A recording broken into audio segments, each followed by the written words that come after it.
이상입니다. 예. 혹시 양파 좀 질문하실 거 있어요? 몇 가지 좀 여쭤보겠습니다. 간략하게. 그 84항에서 플레이그라운드 이사인 김성현이 뭐 미르 재단 사무부총장 직위도 갖고 있으면서 최순실 지시에 따라서 미르 재단 업무도 사실상 보았다 이래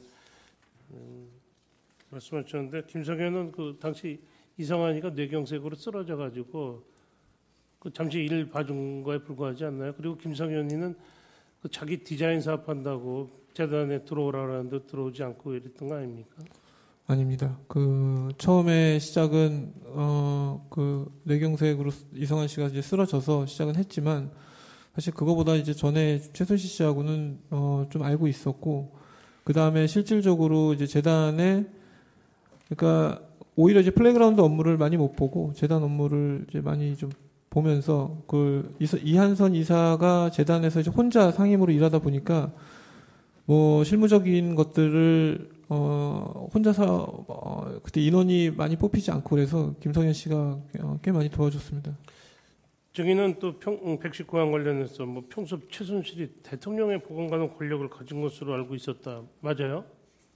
네, 그렇게 생각하고 있었습니다. 그 최순실이 시키는 대로 해야 되는 거 아닌가 이런 생각하기도 했다 이런 거예요?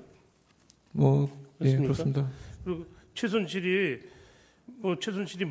말이 없으면 뭐 미르 재단에서 아무것도 못했다 이렇게 얘기한 것 같던데. 네, 잘 못 들었습니다. 최순실이 말 없이는 재단이 뭐 아무것도 못한다 이런 얘기했는데. 예, 뭐 재단에서 이제 어떤 그 사업이 이제 결정돼서 가는 게 다 그 김성현 씨하고 이한선 씨나 다 그 재단에서 일을 봤던 사람들이 최순실 씨의 허락을 받고 들어갔거든요. 그런데 그 최순실 씨가 그 김영수 이사장은 모르잖아요. 네, 모릅니다. 그래서 아까 말씀하시기는 또 김영수, 장순각 이런 사람들이 최순실을 모르기 때문에 네. 최순실이 무슨 제안을 해도 반대하는 경우가 많아가지고 실제 채택이 됐거나 실행에 이르는 단계는 이르지 못한 게 많이 있다고 그랬잖아요.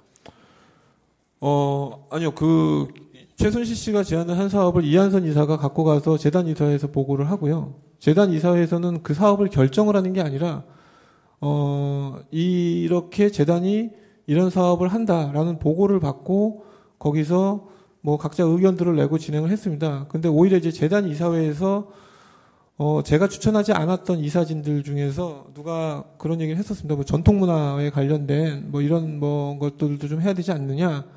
근데 이제 그런 부분들을 다시 최순실 씨한테 역으로 허락을 받고 최순실 씨가 안 된다고 하니까 진행을 못 하더라고요. 그래서 그때 이제 그런 걸 보고서 그렇게 판단을 했습니다. 그래서 재단 이사회에서는 그 김영수 이사장님하고 김영수 이사장님은 저희 이제 스승님이시라서 제가 굉장히 어려운 분이시라서 제가 이제 뭐 얘기를 제가 편하게 드릴 수 있는 분이 아니거든요. 근데 굉장히 저한테 역정을 내셨던 게 도대체 재단이 이상하다 아무래도 라고 얘기를 했던 적이 있습니다. 이게 그 이유가 그러니까 이사회에서 나왔던 얘기들이 이한선 이사가 계속 이제 좀 그렇게 이제 받아들이지 않고 그 안에서 자꾸 의견 조율이 안 되고, 그리고 이사회에서 의결 안 된 또 일들을 이사회에서는 페랑디미르하고 주요 사업 한두 개만 의결을 하고 나머지 실제로 거기 팀들이 최순실 씨하고 청와대하고 같이 진행하는 일들은 또 이사회에서 의결도 안 시키고 진행하는 경우들이 많았거든요. 그래서 그런 부분들에 대해서 그 이사장님하고 장성호 이사가 저한테 굉장히 뭐라고 하셨고요. 근데 뭐 제가 뭐 어떻게 조정할 수 있는 입장이 아니라서 저는 그냥 계속 죄송합니다라고만 했었고. 예. 그리고 그 최순실 씨가 문화에 대해서 좀 뭐 많이 해박한 지식이 있습니까?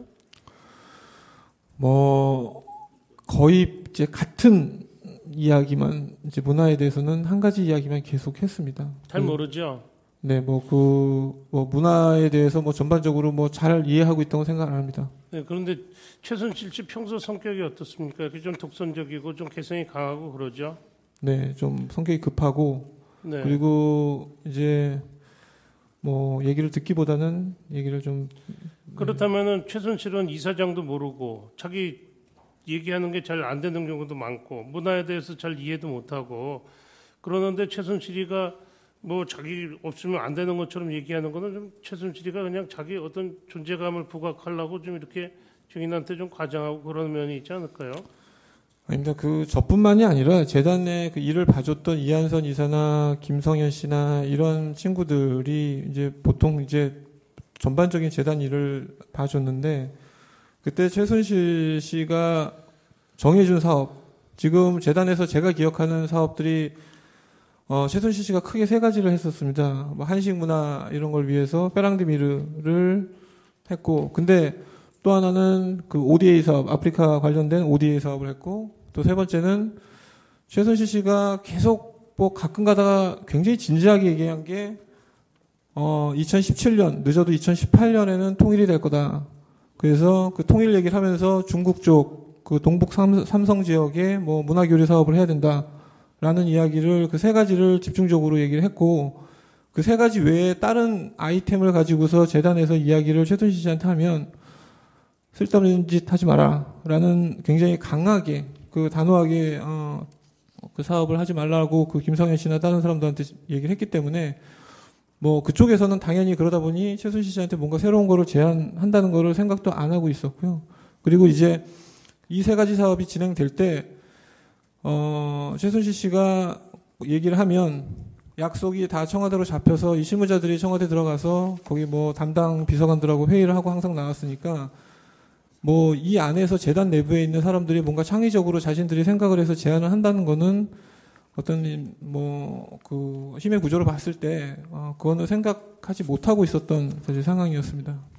증인은 또 그 플레이그라운드 관련해 가지고 여쭤보면은, 플레이그라운드는 이제 증인도 있고 김홍탁 씨도 있고 우리나라 광고계에 또 쟁쟁한 분들이 많이 관련이 돼 있죠. 네, 그렇습니다. 플레이그라운드 자체적으로도 그 역량이 뭐 출중하다고 볼 수 있지 않을까요? 네, 그 플레이그라운드 팀원들 자체는 굉장히 훌륭한 친구들입니다. 네, 근데 하여튼 있을 때까지는 뭐 전혀 수익을 내질 수익 구조를 못 냈네요. 뭐 또 회사 뭐 지금 이제 저도 재판 받으면서 보니까 거기 그 취급고가 잡히는 게 광고 대행사 취급고는 조금 기준이 좀 다릅니다. 그게 뭐 50억이라고 해서 50억이 회사 매출이 아니고요. 거기에 이제 한 10%에서 8% 정도만 그 회사가 받는 매출이기 때문에 회사가 실제로 운영되는 인원이 몇십 명 되다 보면 사실은 뭐 이렇게 녹록지는 않았던 상황이었습니다. 그리고 마지막으로 증인은 이제 중국에서 경주 풍운 네. 이런 거 인터넷 드라마 촬영하다가 올해 네. 말까지 촬영 끝내지도 못하고 이제 들어와가지고 네. 그렇죠. 바로 공항에서 체포됐습니다. 네. 그래서 지금까지 이제 구속 상태에 있고, 네. 체포된 다음에 뭐 가족들 면회는 잘 됐습니까? 뭐 그 구치소에서 오전에 이제 한 10분씩 가끔씩 하고 있습니다. 예. 네.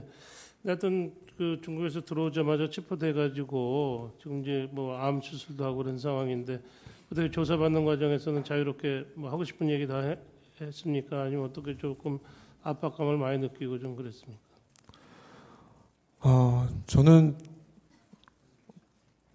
진심으로 반성하고 있고요. 제가 조사를 받던 검찰의 그 검사님께 물론 제가 어떤 형을 받을지 모르겠지만 저희 가족과 제 명예를 걸고 대한민국에서 다시는 이런 일이 생기면 안 된다라는 입장에서 모든 거 다 말씀드리고 조사 받겠습니다라고 했습니다. 그래서 저는 그게 뭐 그랬기 때문에 제가 뭐 강압적인 수사를 받았다고 생각 안 하고요. 제가 이런 사건에 어쨌든 저도 이렇게 연루가 돼서 국민들한테 많은 지탄을 받고 있어서 저는 제가 할 수 있는 것들은 더 최선으로 해야 된다고 생각을 하고 있습니다. 네. 그리고 그 한 가지 이제 언론에 대해서 또 말씀을 드리면은, 이제 증인도 잘 몰랐던 내용들도 많이 있잖아요. 그렇죠? 네, 그렇습니다. 이제 현재 벌어지고 있는 데 관해서, 그러면 거기에 대한 정보를 또 증인인 언론을 통해서 많이 얻기도 할 텐데, 그 네. 언론이 왜곡돼 있는 언론도 꽤 있을 거 아닙니까? 그렇죠? 네, 뭐 예를 들면 뭐 대통령을 독대했다라든지 뭐 심야 독대 뭐 이런 얘기들이 나와서 사실은 그 부분은 제가 저희 가족한테도 그렇고 굉장히 이거는 뭐 특히 뭐 SNS 상에서 이상하게 또 루머들이 나오고 해서 이제 그런 부분들이 저는 굉장히 좀 뭐 개인적으로는 너무 힘들었던 상황들이었고요. 예. 물론 증인에 대한 오보도 많았겠지만 뭐 최순실, 김기춘, 우병우 모든 사람에 대한 오보가 지금 굉장히 많다고 생각하지 않습니까? 뭐 다른 부분들에 대한 오보는 제가 그 사실을 모르니까. 근데 저에 대한 오보 중에 뭐 저는 우병우 수석을 지금까지 단 한 차례도 만난 적이 없거든요. 그냥 뉴스나 이런 데서 사진으로 보고 뉴스에서 이제 봤던 적은 있는데, 근데 이제 제가 무슨 관계가 있는 것처럼 나오거나 이게 저에 관련된 부분들에 대해서는 저도 이제 좀 속상한 부분들이 많았는데, 뭐 어쨌든 전체적으로 본다고 하면 뭐 언론에서도 대한민국에 이런 큰 일이 생겼으니까 또 그렇게 지탄하는 거 아닌가라고 생각을 하고 좀 겸허하게 받아들이고 있습니다. 예, 어떤 상황입니까? 예, 그 반대신문 50항하고 54항과 관련해서. 예, 그러세요. 저희 저 미르재단 이사 그 임명과 관련해서 제 52항과 관련해서 물어보겠습니다. 네. 제가 지금 불러주는 인물 중에서요, 최순실하고 관계로 인해 가지고 그 이사가 되는 분이 있으면 한번 그 밝혀주십시오. 네. 재단법인 미르의 재단 이사장 김형수, 제가 그리고 추천했습니다.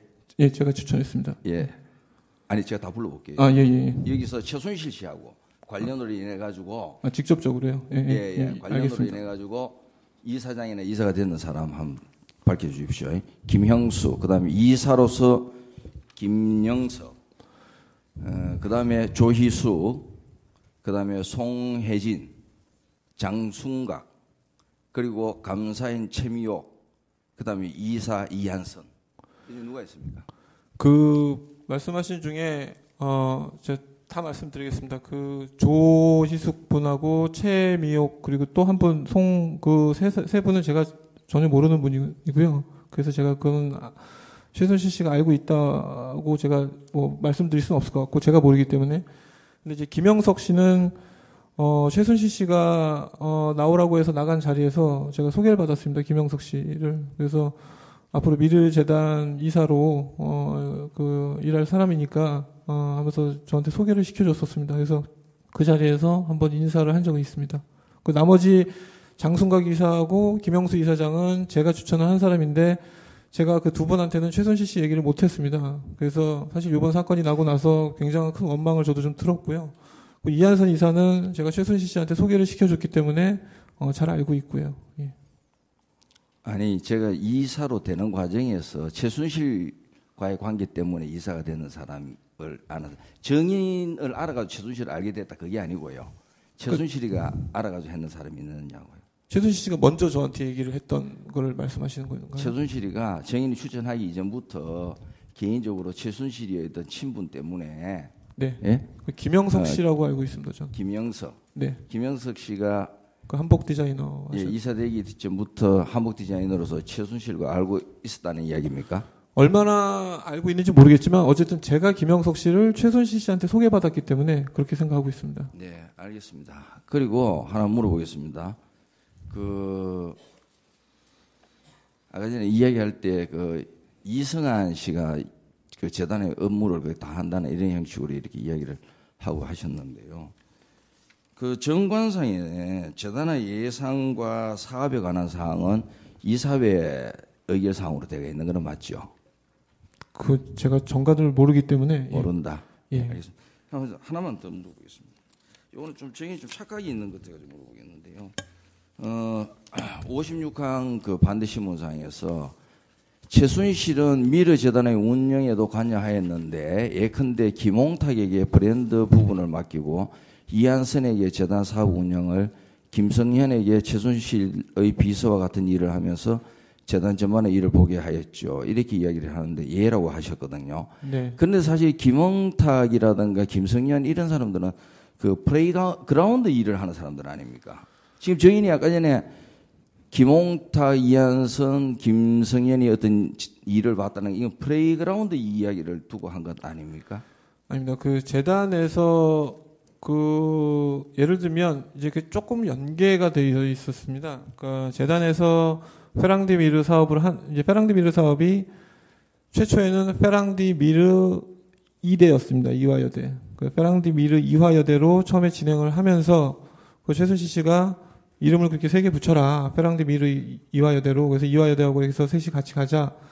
근데 이제 이화여대를 붙였던 이유는 이화여대에서 한식의 새로운 것들을 메뉴를 개발을 해서 그 메뉴를 가지고서 한식을 구성을 해서 새로운 한식 브랜드를 만들자라고 최순실 씨가 얘기를 했고요. 그 브랜드를 한번 플레이그라운드에서 기획을 해봐라.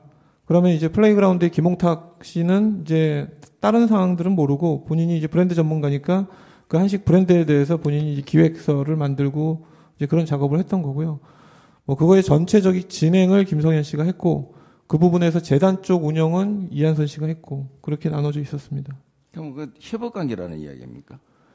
그게 이제 아까 제가 말씀드렸지만 이번 사건이 안 나고 2, 3년이 지났으면 협업으로 분명히 그게 이루어졌을 겁니다. 근데 이제 그 당시만 해도 기획으로 그냥 끝나는 일들이 많았기 때문에 저는 그게 실제로 이루어진 적은 없었습니다. 이제 다만 그 한식 사업 같은 경우는 뭐 제가 이런 말씀까지 드리는 게 어떨지 모르겠지만 최순실 씨가 미르 재단을 통해서 항상 일을 하는 구조가 아까 제가 말씀드린 3가지 사업이었습니다. 그 3가지 사업은 최순실 씨는 그 한식 페랑디 미를 통해서 뭐 거기서 한식 브랜드를 개발을 하면 그거를 프랑스 케이콘 그때 행사에 그 브랜드를 꼭 노출을 시켜라. 그러고 나서 그 자리에 대통령이 가실 거다라고 해서 대통령이 오셨고 대통령께서 그 케이콘 행사에서 그 한식 브랜드를 뭐 이렇게 좀 뭐 얘기를 했었고 최순실 씨는 그게 가장 극적인 효과다라고까지 표현을 했었습니다. 그래서 그리고 나서 아프리카 순방 행사 같은 경우도 이제 그런 취지였었고요. 그걸 기획을 시키면 이제 처음에 아프리카의 어떤 뭐 나라들에 대한 특징들을 뽑아봐라라고 처음에 이야기를 합니다. 그러면 처음엔 뭐 기획하는 사람들도 무슨 일인지 모르고 이게 뭐 뽑아보다 보면 그게 결국 아프리카 순방 행사와 관련된 일들로 연결이 돼 있었고요. 그래서 네, 뭐 제가 좀 약간 좀 두서없이 말씀드렸는데 예. 제 기억에 어쨌든 그랬기 때문에 제가 전체적으로 그렇게 파악을 하고 있었습니다. 그러니까 이 플레이그라운드 이런 걸 이용했는 것은 아닙니까? 플레이그라운드도 이용을 이제 연결을 시켜서 거기서 실제 나중에 사업의 주체가 되게 하려고는 했었죠. 근데 이제 진행되지 않았다라는 걸 말씀드리는 겁니다. 네, 알겠습니다. 네. 주신문사항, 정우인 측 신문사항 116항과 119항에 대한 반대 신문이 필요했어요. 서석구 변호사입니다. 증인 주신문 116항, 119항 거퍼 증인께서 최순실이가 대통령의 버금가는 막강한 권력이 있는 것처럼 이렇게 생각한다고 얘기하셨는데 네. 그런데 실제로 최순실이가 추천해달라고 해가지고 증인께서 최순실에게 통해가지고 추천했는 윤정섭 한국문화예술종합학교 연구원장 네. 추천했다가 탈락됐죠. 네. 그리고 또 이현승도 추천해가 탈락됐죠. 네, 맞습니다. 자, 그리고 또 제2로 이동수가 뉴욕 주재 한국문화원장 자리 지원하였지만 탈락됐다고 했죠. 네, 맞습니다. 그렇죠. 네. 그러면 최순실이가 대통령의 버금가는 권력을 가진 것이 아니라 국가의 대한민국의 인사검증기관에 의해서 철저하게 검증해가 탈락한 거 아닙니까? 그래서 그런 것이지 최순실이가 막강한 대통령과 버금가는 권력을 가졌다면 당연히 임명됐을 거 아닙니까? 변호사님 아니 그래요. 증인 이거 위증에 관한 문제니까 신중하게 네, 답변하세요. 말씀드리겠습니다. 네, 지금 위증에 관련된 문제니까 꼭 말씀드리겠습니다. 뭐 저는 그렇게 생각합니다. 뭐 대한민국의 국민들은 이제 다 알고 있을 거라고 저는 생각하고요. 그래서 말씀드리겠습니다. 윤정섭 선생님하고 이현승 감독은 굉장히 훌륭하신 분이었습니다. 문화계에서. 근데 이제 탈락된 이유는 최순실 씨 말에 의하면 좌성향이다라고 해서 탈락이 됐습니다. 그거를 한 2, 3일간 어디서 검증을 받아갖고 오셔서 저한테 안 된대요. 뭐 이렇게 누군가가 안 된대요라고 얘기를 표현을 하면서 그 안 되는 이유가 좌성향이라는 표현을 했습니다. 그래서 사실 이제 문화계에서 그 정도 활동하신 분들 중에 사실 진보적 성향을 안 가지신 분들이 거의 없거든요. 그래서 제가 그러면 이제 저도 사실 추천드리기 뭐합니다라고 이제 그래서 꽤 한동안을 추천을 못 드렸었고, 그러다가 이제 저희 선생님을, 그분은 뭐 그런 정치적 성향이나 이런 거를 갖고 계신 분이 아니었기 때문에 그분 네, 그거는 그러면 이 정도로 묻겠습니다. 그리고 아까 증인께서 그 11월 8일 중국에서 도착해가지고 인천공항에서 체포됐다 그랬잖아요. 네, 그렇습니다. 그래가지고 1회 증인의 조서를 보니까 밤 12시 자정을 넘겨가지고 네, 12시 35분에 검찰청에 도착해가지고 네, 도착하자마자 35분부터 새벽 4시 45분까지 조사를 받고 네, 그 다음에 새벽 4시 45분부터 새벽 5시 1분까지 열람을 하고 네, 그래서 보니까 대략 한 4시간 30분 가까운 동안 조사를 받았대요. 네. 그런데 증인이 아까 갑상선 수술을 받았다고 하셨죠? 네, 갑상선 암 수술 받았습니다. 암 수술을 받았는데 네. 그게 언제 수술을 받았습니까? 한 2년, 3년 된 것 같습니다. 2년, 3년 네. 됐죠? 그러면 그 후유증이 지금 남아있습니까? 이게 말을 할 때 이제 자꾸 이제 목이 건조해지는 목이 건조해지고 예, 그런 현상이 있습니다. 그러면 신체적으로 상당히 건강이 그렇게 좋은 편은 아니겠네요. 뭐 많이 지금 나아지고 있습니다. 네. 많이 나아지고 있고 예. 지금도 약을 복용하고 있습니까? 네, 그렇습니다. 예, 그렇죠. 그런데 증인께서 5시 1분까지 열람을 마치고 나서 그 다음에 증인께서 2회 피의자 신문 조서 받은 시간을 보니까 같은 날 아침 10시 10분에 검찰청에 도착한 걸로 되어 있던데 네. 그러면 5시 1분부터 10시 10분까지 증인은 어디 계셨습니까? 구치소에 들어갔다 왔습니다. 구치소에 들어갔습니까? 네. 그러면 검찰에서 구치소 가는 왔다 갔다 왕복하는 거리가 꽤 있을 거 아닙니까? 뭐 1시간여 걸리 1시간 정도죠. 그러면 증인께서 잠을 잘 수가 있었습니까? 뭐 1시간 정도 1시간 정도 잤다. 그러면 1시간 정도 잠을 자고 10시 10분에 도착해가지고 오전 10시 10분에 도착해가지고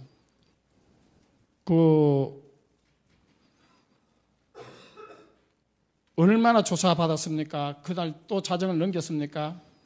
네, 기억으로는 그런 걸로 그렇죠. 알고 있습니다. 예. 새벽 3시 38분까지 조사를 받고 새벽 3시 39분부터 새벽 4시 3분까지 조서 열람을 한 걸로 나타났는데 네.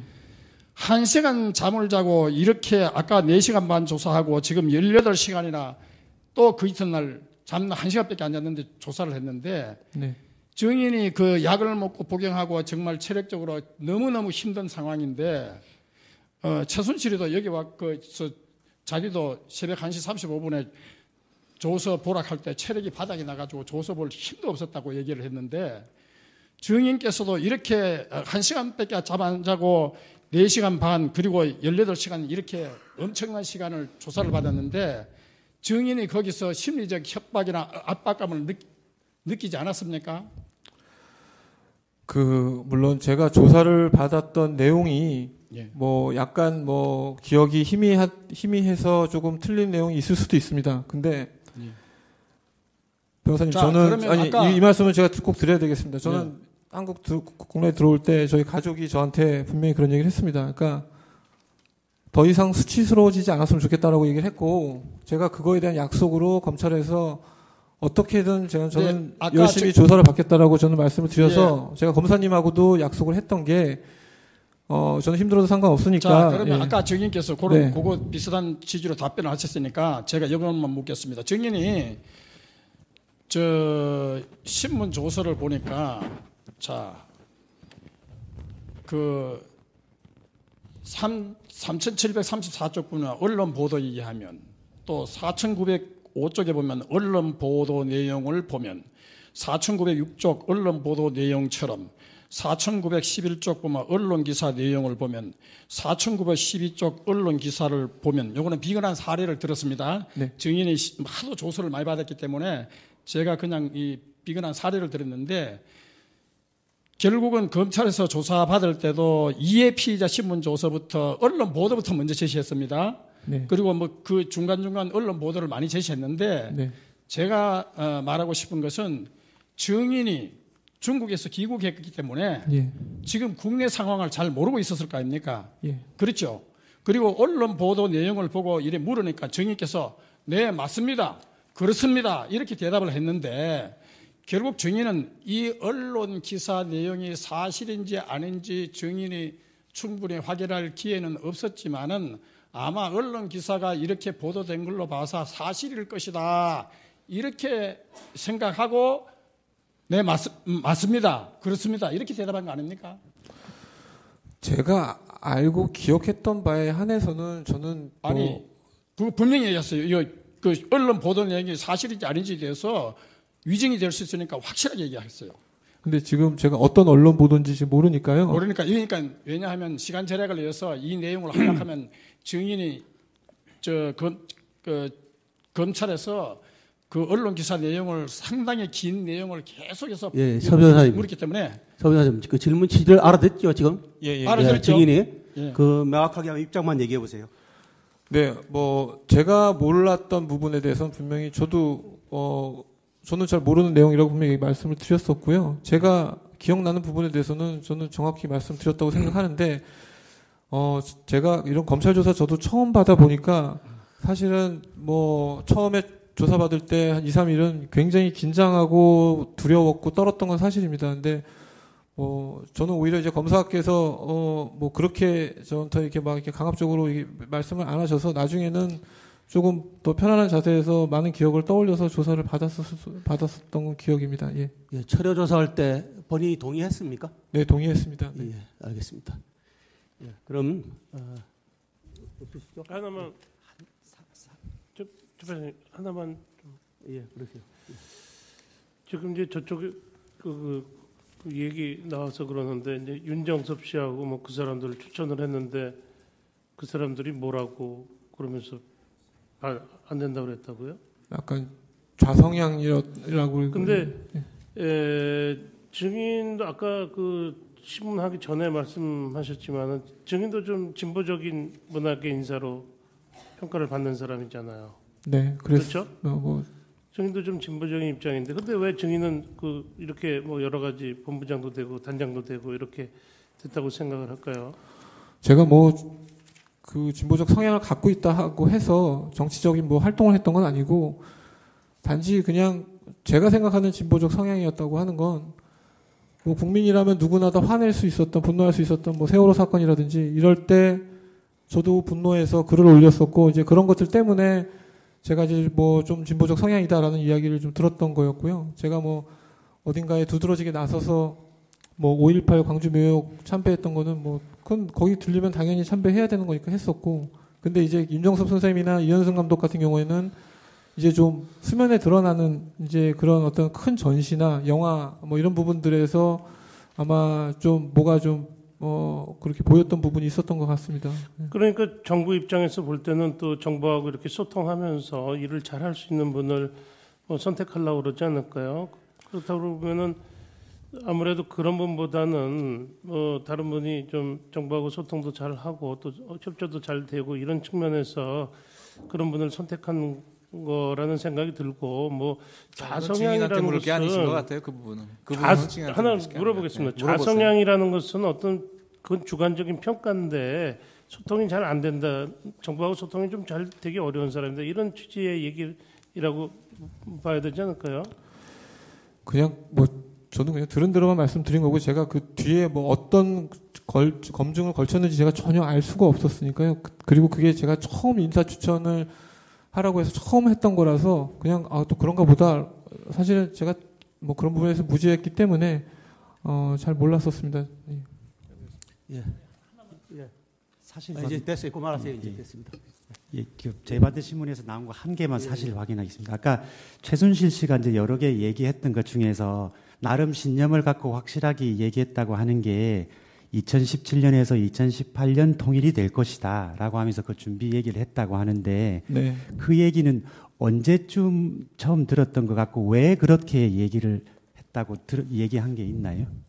그 얘기는 뭐 저만 들은 게 아니라 그때 그 미르재단 그 일을 봐줬던 뭐 김성현 씨나 뭐 이한선 씨나 아마 다 같이 있던 자리에서 얘기를 해서 들어서 알고 있고요. 뭐 무슨 이유로 그렇게 얘기를 하진 않았습니다. 근데 이제 보통 일반적인 사람이 그 얘기를 들으면 이게 굉장히 추상적이고 굉장히 먼 이야기로 들리고 그게 어떤 뭐 근거 있는 이야기로 사실 들리지가 않았는데 최순실 씨는 조금 확신에 차서 이야기를 좀 했었습니다. 그래서 확신에 차서 이야기를 했기 때문에 또 그리고 최순실 씨가 어떤 사람이었다라는 것을 저희가 알고 있는 상황에서는 그렇게 이제 가볍게 들을 수만은 없었던 상황이었었고요. 그 얘기를 하고서 중국의 그 동북 삼성 지역이 있습니다. 그 지역에 이제 통일이 되고 나면 그 지역의 문화가 우리 문화가 좀 들어가야 되지 않겠냐 뭐 이런 얘기를 하면서 그쪽 지역에 대해서 좀 뭘 좀 해보라고 그거를 누구한테 그때 뭐 기획을 한번 해보라고 시켰는데 그게 누군지는 지금 잘 기억은 안 나고요. 그 말을 들었던 시점도 그럼 지금 그게 2016년 초 같습니다. 예, 제가 한 3, 4월 이후에는 제가 최순실 씨를 거의 못 봤기 때문에 아마 그 전인 것 같습니다. 예. 예. 그럼 이제 우리 재판부에서 네. 질문을 드리도록 하겠습니다. 네. 예, 이상입니다. 예. 혹시 양파 쪽 질문하실 거 있어요? 몇 가지 좀 여쭤보겠습니다. 간략하게 좀. 예. 그 84항에서 플레이그라운드 이사인 김성현이 뭐 미르재단 사무부총장직위도 갖고 있으면서 최순실 지시에 따라서 미르재단 업무도 사실상 보았다 이래 말씀하셨는데 김성현은 그 당시 이성환이가 뇌경색으로 쓰러져 가지고 그 잠시 일 봐준 거에 불과하지 않나요? 그리고 김성현이는 그 자기 디자인 사업한다고 재단에 들어오라고 하는데 들어오지 않고 이랬던 거 아닙니까? 아닙니다. 그 처음에 시작은 그 뇌경색으로 이성환 씨가 이제 쓰러져서 시작은 했지만 사실 그거보다 이제 전에 최순실 씨하고는 좀 알고 있었고 그 다음에 실질적으로 이제 재단에 그러니까 오히려 이제 플레이그라운드 업무를 많이 못 보고 재단 업무를 이제 많이 좀 보면서 그 이한선 이사가 재단에서 이제 혼자 상임으로 일하다 보니까 뭐 실무적인 것들을 혼자서 그때 인원이 많이 뽑히지 않고 그래서 김성현 씨가 꽤 많이 도와줬습니다. 증인은 또 119항 관련해서 뭐 평소 최순실이 대통령의 보관하는 권력을 가진 것으로 알고 있었다. 맞아요? 네, 그렇게 생각하고 있었습니다. 그 최순실이 시키는 대로 해야 되는 거 아닌가 이런 생각하기도 했다 이런 거예요? 뭐 예, 맞습니까? 그렇습니다. 그리고 최순실이 말이 없으면 뭐 미르재단에서 아무것도 못했다 이렇게 얘기한 것 같던데. 네, 잘 못 들었습니다. 최순실이 말 없이는 재단이 뭐 아무것도 못한다 이런 얘기했는데. 예, 그 뭐 재단에서 이제 어떤 그 사업이 이제 결정돼서 가는 게 다 그 김성현 씨하고 이한선 씨나 이 다 그 재단에서 일을 봤던 사람들이 최순실 씨의 허락을 받고 들어갔거든요. 그런데 그 최순실 씨가 그 김영수 이사장은 모르잖아요. 네, 모릅니다. 검사님께 물론 제가 어떤 형을 받을지 모르겠지만 저희 가족과 제 명예를 걸고 대한민국에서 다시는 이런 일이 생기면 안 된다라는 입장에서 모든 거 다 말씀드리고 조사 받겠습니다라고 했습니다. 그래서 저는 그게 뭐 그랬기 때문에 제가 뭐 강압적인 수사를 받았다고 생각 안 하고요. 제가 이런 사건에 어쨌든 저도 이렇게 연루가 돼서 국민들한테 많은 지탄을 받고 있어서 저는 제가 할 수 있는 것들은 더 최선으로 해야 된다고 생각을 하고 있습니다. 네. 그리고 그 한 가지 이제 언론에 대해서 또 말씀을 드리면은 이제 증인도 잘 몰랐던 내용들도 많이 있잖아요. 그렇죠? 네, 그렇습니다. 이제 현재 벌어지고 있는 데 관해서 그러면 거기에 대한 정보를 또 증인인 언론을 통해서 많이 얻기도 할 텐데 그 네. 언론이 왜곡돼 있는 언론도 꽤 있을 거 아닙니까? 그렇죠? 네, 뭐 예를 들면 뭐 대통령을 독대했다라든지 뭐 심야 독대 뭐 이런 얘기들이 나와서 사실은 그 부분은 제가 저희 가족한테도 그렇고 굉장히 이거는 뭐 특히 뭐 SNS 상에서 이상하게 또 루머들이 나오고 해서 이제 그런 부분들이 저는 굉장히 좀 뭐 개인적으로는 너무 힘들었던 상황들이었고요. 네. 물론 증인에 대한 오보도 많았겠지만 뭐 최순실, 김기춘, 우병우 모든 사람에 대한 오보가 지금 굉장히 많다고 생각하지 않습니까?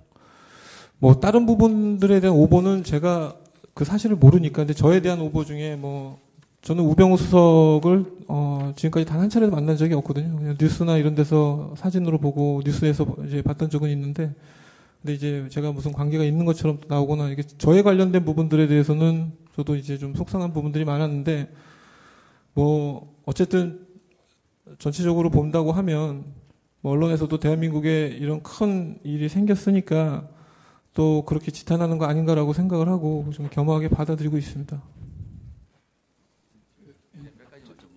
예, 어떤 상황입니까? 가서 거기 뭐 담당 비서관들하고 회의를 하고 항상 나왔으니까 뭐 이 안에서 재단 내부에 있는 사람들이 뭔가 창의적으로 자신들이 생각을 해서 제안을 한다는 거는 어떤 뭐 그 힘의 구조를 봤을 때 그거는 생각하지 못하고 있었던 사실 상황이었습니다. 정의는 또 그 플레이그라운드 관련해 가지고 여쭤보면은 플레이그라운드는 이제 증인도 있고 김홍탁 씨도 있고 우리나라 광고계에 또 쟁쟁한 분들이 많이 관련이 돼 있죠. 네, 그렇습니다. 플레이그라운드 자체적으로도 그 역량이 뭐 출중하다고 볼 수 있지 않을까요? 네, 그 플레이그라운드 팀원들 자체는 굉장히 훌륭한 친구들입니다. 네, 근데 하여튼 있을 때까지는 뭐 전혀 수익을 내질 수익 구조를 못 냈네요. 뭐 또 회사 그 뭐 지금 이제 저도 재판 받으면서 보니까 거기 그 취급고가 잡히는 게 광고대행사 취급고는 조금 기준이 좀 다릅니다. 그게 뭐 50억이라고 해서 50억이 회사 매출이 아니고요. 거기에 이제 한 10%에서 8% 정도만 그 회사가 받는 매출이기 때문에 회사가 실제로 운영되는 인원이 몇십 명 되다 보면 사실은 뭐 이렇게 녹록지는 않았던 상황이었습니다. 그리고 마지막으로 증인은 이제 중국에서 경주 풍운 네. 이런 거 인터넷 드라마 촬영하다가 올해 네. 말까지 촬영 끝내지도 못하고 이제 들어와가지고 네. 그렇죠. 바로 공항에서 체포됐습니다. 네. 그래서 지금까지 이제 구속 상태에 있고 네. 체포된 다음에 뭐 가족들 면회는 잘 됐습니까? 뭐 그 구치소에서 오전에 이제 한 10분씩 가끔씩 하고 있습니다. 예. 네. 하여튼 그 중국에서 들어오자마자 체포돼가지고 지금 이제 뭐 암 수술도 하고 그런 상황인데 어떻게 조사받는 과정에서는 자유롭게 뭐 하고 싶은 얘기 다 했습니까? 아니면 어떻게 조금 압박감을 많이 느끼고 좀 그랬습니까? 저는 진심으로 반성하고 있고요. 제가 봤던 조사를 받던 검찰의 그 같은 이야기만 이제 문화에 대해서는 한 가지 이야기만 계속했습니다. 잘 모르죠. 네, 뭐 문화에 대해서 뭐 전반적으로 뭐 잘 이해하고 있다고 생각 안 합니다. 네, 그런데 최순실 씨 평소 성격이 어떻습니까? 이렇게 좀 독선적이고 좀 개성이 강하고 그러죠. 네, 좀 성격이 급하고 네. 그리고 이제 뭐 얘기를 듣기보다는 얘기를 좀 그렇다면은 최순실은 이사장도 모르고 자기 얘기하는 게 잘 안 되는 경우도 많고 문화에 대해서 잘 이해도 못하고 그러는데 최순실이가 뭐 자기 없으면 안 되는 것처럼 얘기하는 거는 좀 최순실이가 그냥 자기 어떤 존재감을 부각하려고 좀 이렇게 증인한테 좀 과장하고 그런 면이 있지 않을까요? 아닙니다. 그 저뿐만이 아니라 재단에 그 일을 봐줬던 이한선 이사나 김성현 씨나 이런 친구들이 이제 보통 이제 전반적인 재단 일을 봐줬는데 그때 최순실 씨가 정해준 사업, 지금 재단에서 제가 기억하는 사업들이 최순실 씨가 크게 세 가지를 했었습니다. 뭐 한식 문화 이런 걸 위해서 페랑드미르를 했고, 근데 또 하나는 그 ODA 사업, 아프리카 관련된 ODA 사업을 했고, 또 세 번째는 최순실 씨가 계속 뭐 가끔 가다가 굉장히 진지하게 얘기한 게 2017년, 늦어도 2018년에는 통일이 될 거다. 그래서 그 통일 얘기를 하면서 중국 쪽 그 동북 삼성 지역에 뭐 문화교류 사업을 해야 된다라는 이야기를 그 세 가지를 집중적으로 얘기를 했고 그 세 가지 외에 다른 아이템을 가지고서 재단에서 이야기를 최순실 씨한테 하면 쓸데없는 짓 하지 마라라는 굉장히 강하게 그 단호하게 그 사업을 하지 말라고 그 김성현 씨나 다른 사람들한테 얘기를 했기 때문에 뭐 그쪽에서는 당연히 그러다 보니 최순실 씨한테 뭔가 새로운 거를 제안한다는 거를 생각도 안 하고 있었고요.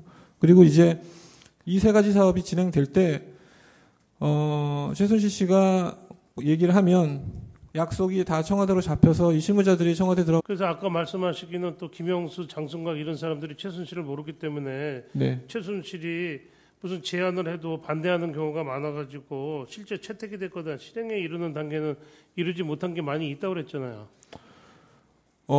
아니요. 그 최순실 씨가 제안을 한 사업을 이한선 이사가 갖고 가서 재단 이사회에서 보고를 하고요. 재단 이사회에서는 그 사업을 결정을 하는 게 아니라 이렇게 재단이 이런 사업을 한다라는 보고를 받고 거기서 뭐 각자 의견들을 내고 진행을 했습니다. 근데 오히려 이제 재단 이사회에서 제가 추천하지 않았던 이사진들 중에서 누가 그런 얘기를 했었습니다. 뭐 전통문화에 관련된 뭐 이런 뭐 것들도 좀 해야 되지 않느냐.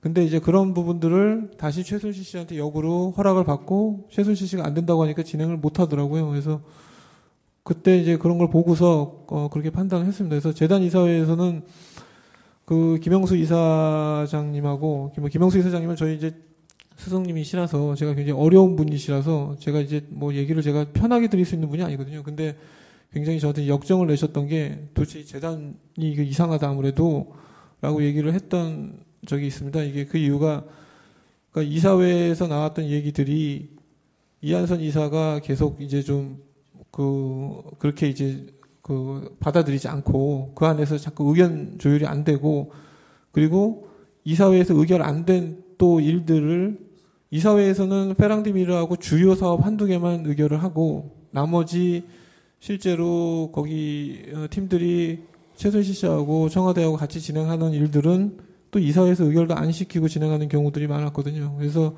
그런 부분들에 대해서 그 이사장님하고 장성호 이사가 저한테 굉장히 뭐라고 하셨고요. 근데 뭐 제가 뭐 어떻게 조정할 수 있는 입장이 아니라서 저는 그냥 계속 죄송합니다라고만 했었고. 예. 그리고 그 최순실 씨가 문화에 대해서 좀 뭐 많이 해박한 지식이 있습니까?